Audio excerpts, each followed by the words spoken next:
a sense of community when you're free. Rolling through the mountains, rolling through the valley, rolling through paradise with me. Hi, everyone. Welcome to the show. Well, today's guest, actually, I forgot that I had met him. He played at my 75th birthday party, just saying. He sent me, when I invited him on the show, and then he wrote his biography, which I read, his musical career. And I read it, and it's like, oh my gosh, some of the people he's performed with, it is just phenomenal. But anyway, he's going to talk about it, not me. So thanks for being here. It's Micheal Rheault, everyone. You're welcome. So you're Nice to be here. Oh, it really is nice to be here. And I like I said to you before I started recording, I totally forgot that you were coming here. You know, So I'm a surprise today. Yeah, Oh, good. surprises are always good. I like surprises. Good. So anyway, so your story, your musical career basically started when you were 8 years old, right?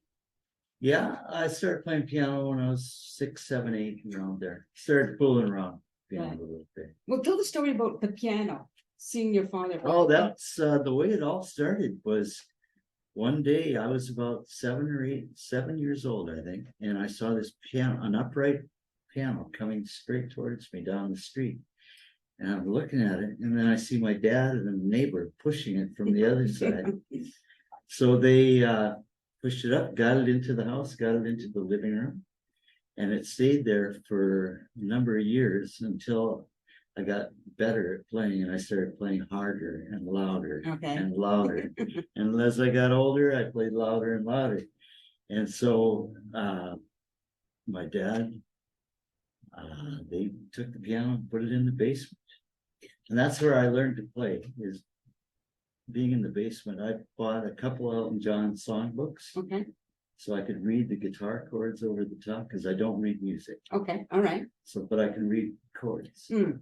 So I learned by listening to the albums and So playing cool. along with them. That's how I learned to play. So cool. So, Elton John was my teacher. oh, good for him. Elton, you were just a great teacher, wasn't he? Eh? He was good. Got to give him credit.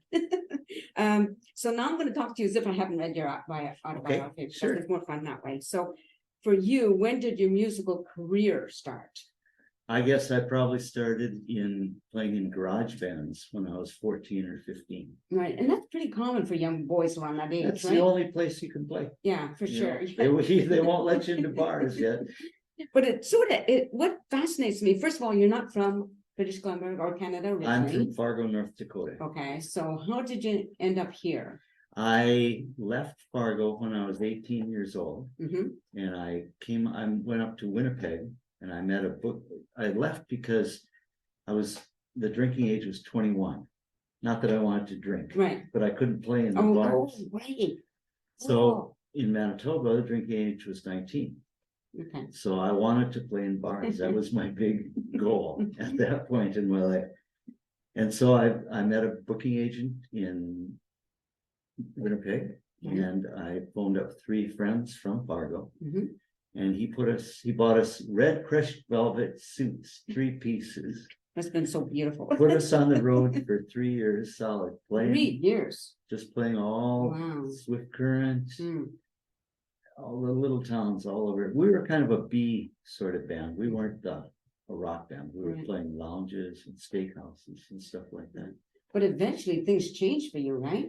When that band ended, I decided to relocate in Winnipeg, Mm-hmm. and I started playing. I started working at a studio. It's called Rheault Recording Studio, and this was it ended up being a pretty famous studio in Winnipeg. All the Guess Who and Right. everybody hung out at Rhodes. It was the cool place to be. Mm. And I'm a composer, a music composer. Right. Okay. So I had started writing jingles. And so I was hired by the studio to be their jingle writer. Okay. And I guess I was probably about 23 at that time. So had you written jingles for? Oh, back then it would be like Tom's Shoe Repair and Church's Chicken, Oh, okay, whatever, right, just yeah. small accounts. All right. But while I was working at the studio there, one night I was in there just pounding away at the piano. I looked, and there's Burton Cummings listening to me. Wow. So he came over and introduced himself. I knew who he was, of course. Okay, yes. Doesn't everybody? Yes, I think so, especially our age, like we're similar to age, close in age. Yeah. Yeah. And so he had just left the Guess Who and was starting his solo career. And I was fortunate enough that he picked me to be in his original band. Cool. So we had myself, we had a bass player from Winnipeg, and then we had Jim Gordon on drums. Jim Gordon is probably the most famous drummer in the world. Okay. He had recorded Burton's first album, so Burton offered him the job to tour on the album. But Jim, he was a strange man. He had a lot of mental problems. He was early in a band called Traffic, and they were known for injecting speed. They were really screwed up. Yeah. And then he ended up playing with Derek and the Dominoes with Eric Clapton.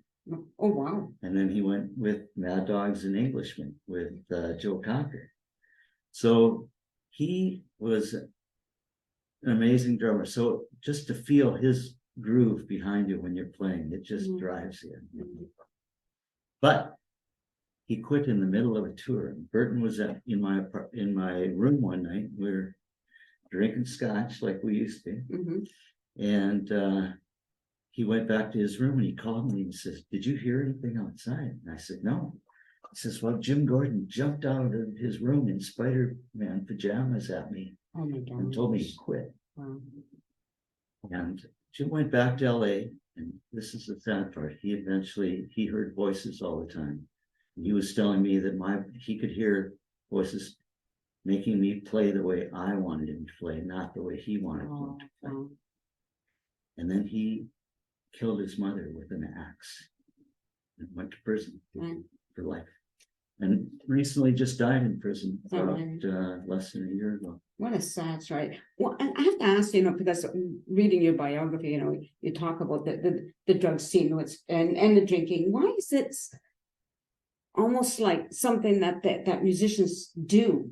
Not all of them, obviously, but well, it's a changed scene now.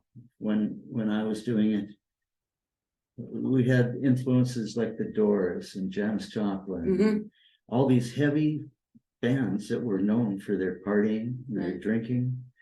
And as I was growing up, I thought that was just the way it was. Okay. You had to be part of the group. You had to be a rock star. Right. And I was a rock star. Yeah, yes, you certainly were. And but I quit drinking 15 years ago. Cool. Got rid of that. And a few other vices, but I survived. So I'm a survivor of the 60s and 70s. When I was playing with Burton on the road, that was in 1977. Okay. Yeah, okay. And now, did you not play with Randy Bachman as well? I've played with Randy Bachman. I played at his wedding. I played piano for his wedding. And when I was touring with Burton, we did 2 TV shows, one out of Chicago, it's called Soundstage, and one was a CBC super special that was the reuniting of Randy and Burton. Okay. So I got to know Randy through that. Wow, right. And I ended up playing cowbell and taking care of business. Beautiful. Are you still in touch with either of those men? Performers?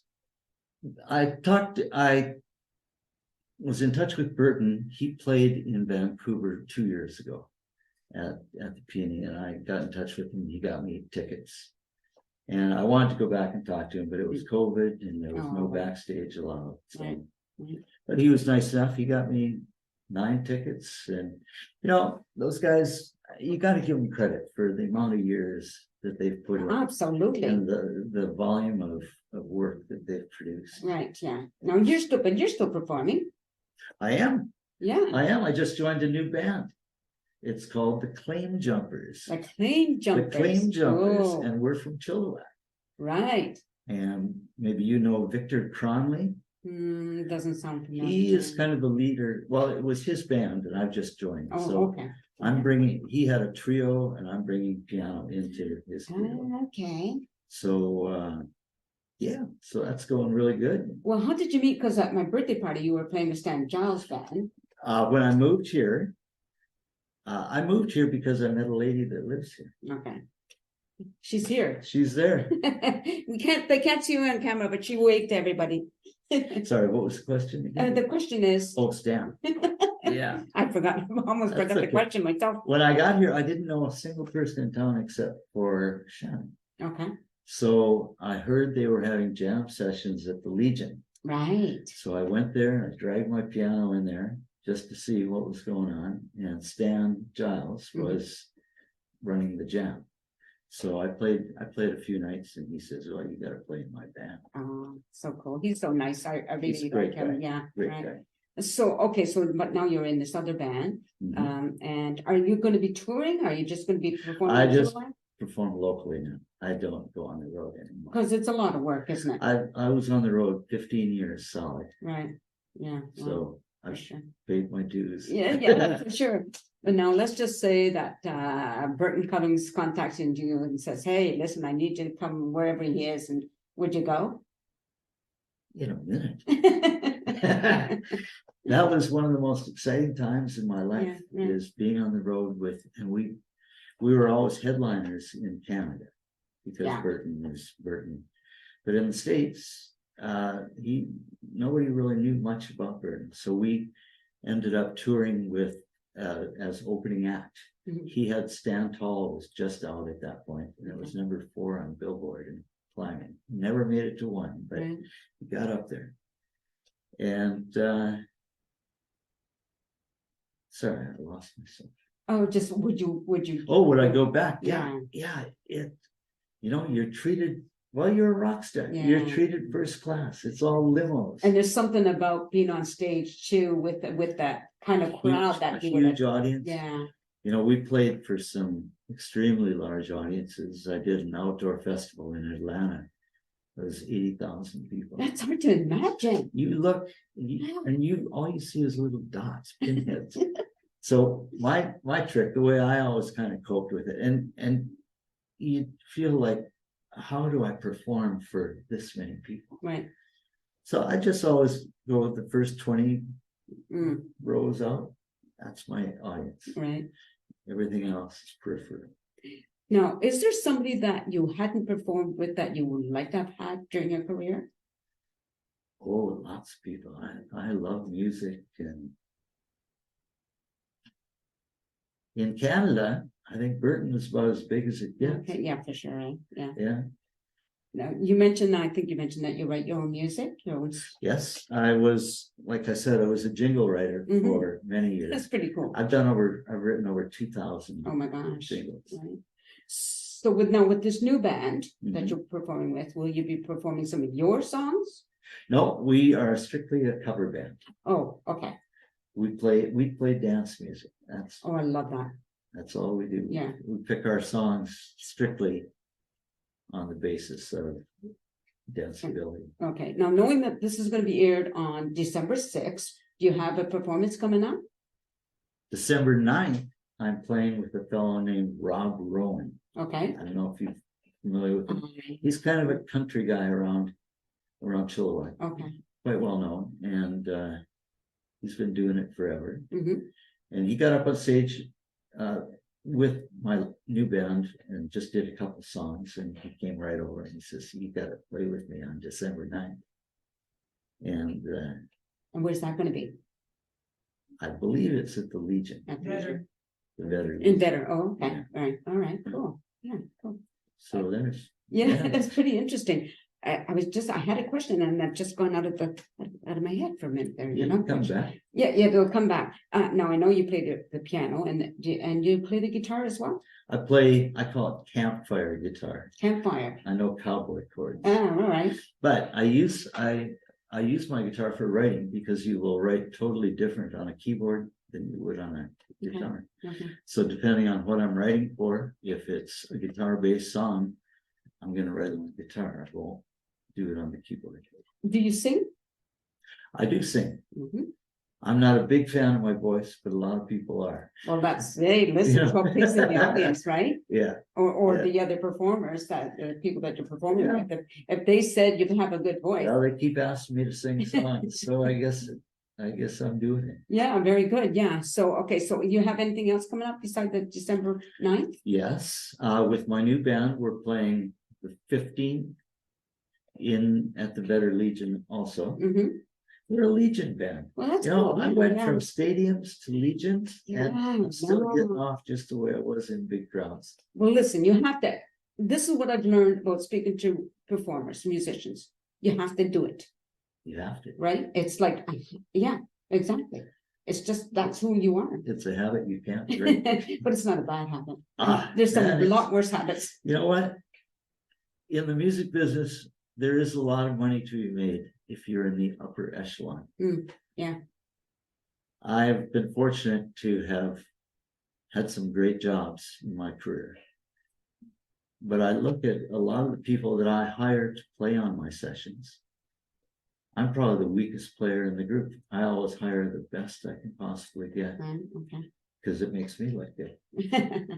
I was just thinking about how people become famous, you know, what, no matter what kind of a career they're in, and it's part luck. It's sometimes the people who you know, right? Being in the right place at the right time. Like there's different factors involved, isn't there? I always say there's a certain level of musicianship that people get to. And, you know, I consider myself at that level. And everybody I work with is at that level. But what does it take to get it up to the next level? Yes. Yeah. It's definitely breaks Yes. people, Absolutely. just like you said. Yeah. You know, one person in a powerful position can change your career just like that. That's interesting because, you know, I've invited people on my show and sometimes people will look at my YouTube numbers and they say, oh, your numbers are low. And I'm thinking, well, yeah. So they don't want to come on because my numbers are low. You know? So you're in this catch-22 thing. Right. Yeah, right? Yeah. How do you get your numbers up if people won't support you? Well, that's sort of that whole interesting. thing of the media presence these days, you know, it's Yeah. so important. You don't make any money when you go on the road. You're just out there to try and promote your product. Right, for sure.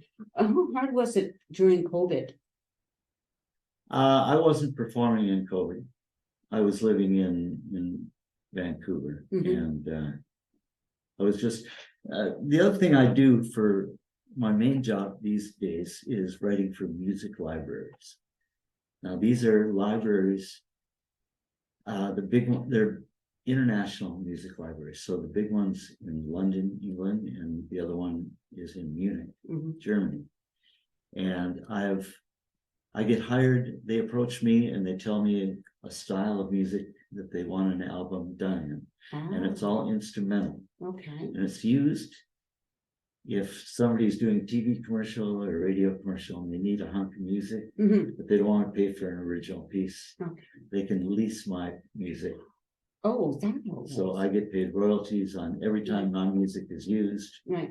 Then I receive a royalty for it. Oh, okay. 'Cause I don't understand all of that process, Right. obviously, you know, not being a musician. I've been doing this for 15 years, Mhm. doing the libraries, Right. and I have 13 albums out, Nice, eh? and they're international. So I get royalties from Thailand, Japan, Oh, cool. Indonesia, all these, you know, it's always fun to look at the royalty Yes. statements. First of all, you look and see how much money you made off it.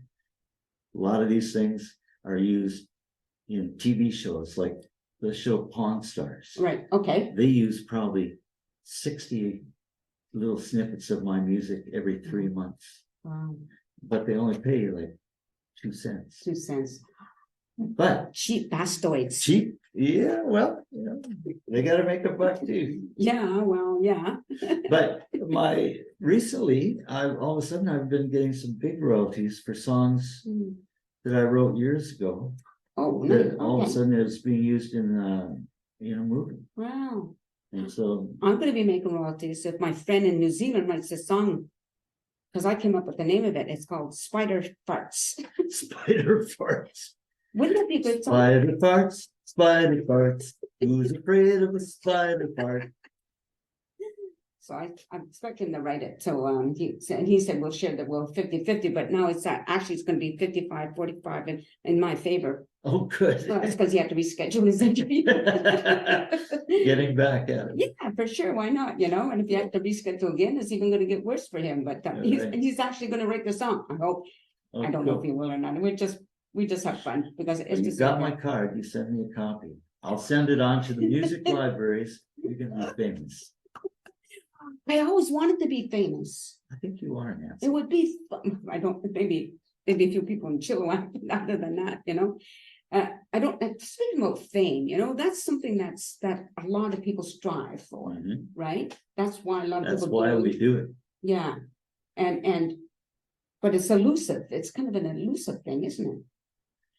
It's elusive, fame. Why do you do it? Well, you love doing what you do to Mhm. start with. So you're there. And then you look at what music brings to you. Well, you get to meet a lot of girls.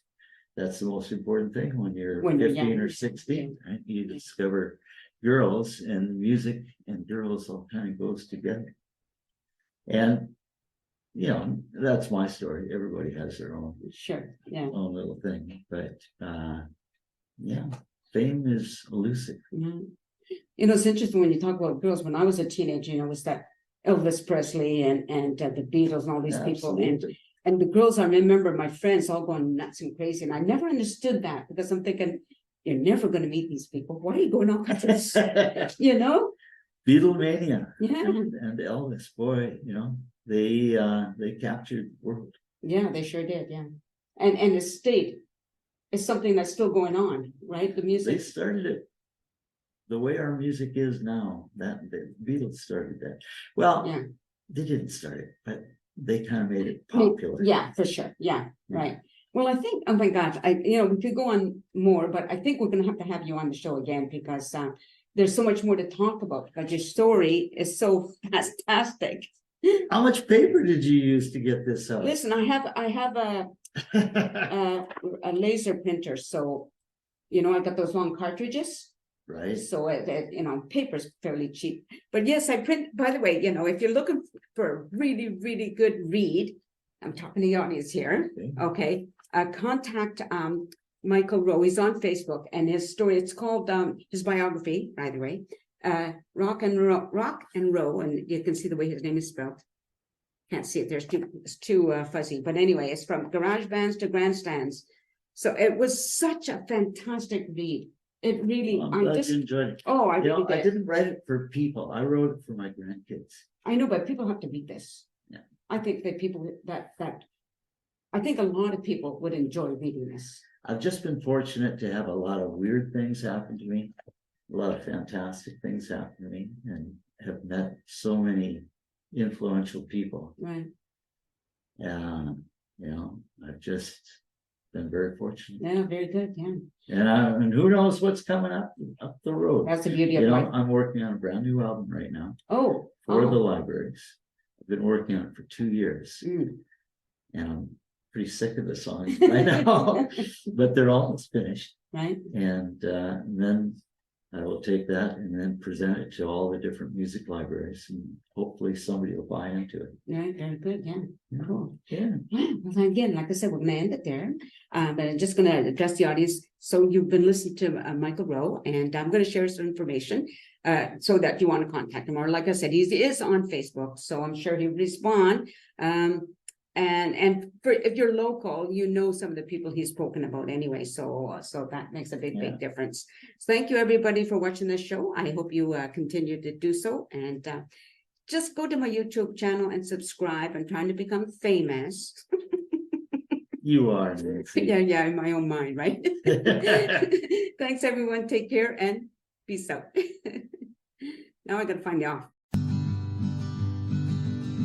A sense of community, Chilliwack's a place to be. A sense of community when you're free.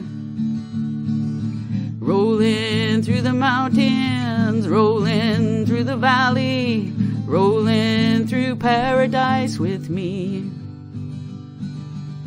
It's multicultural, you're sure to see it all. Chilliwack's the place to be, you'll see.